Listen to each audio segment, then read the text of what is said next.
Hello everyone, I'm By the Thames. I want to talk about my experience of this world in the sense that how I feel about it, how I feel being in it.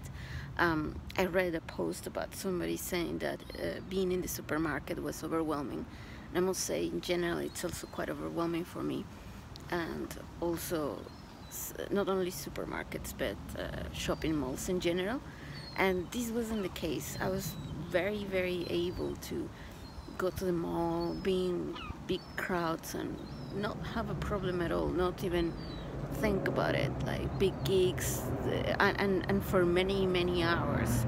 I was able to be in big parties, not a thing. And with time, I realized that from a very early age, I learned to contract, to do this, and to use that as a way to anesthetize myself.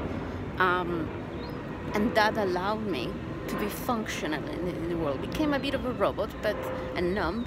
And as you all know, and if you don't know, you're gonna learn. You cannot selectively numb. So I numb everything.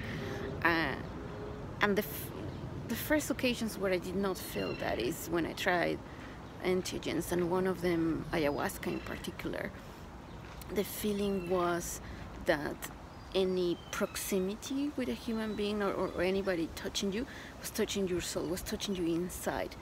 And now with all this work and all this work on basically becoming more sensitive, or not necessarily becoming more sensitive, becoming aware of how sensitive I am, and removing all the crunchiness and that tightness that was creating an artificial sense of stability, is actually how to learn to become really stable.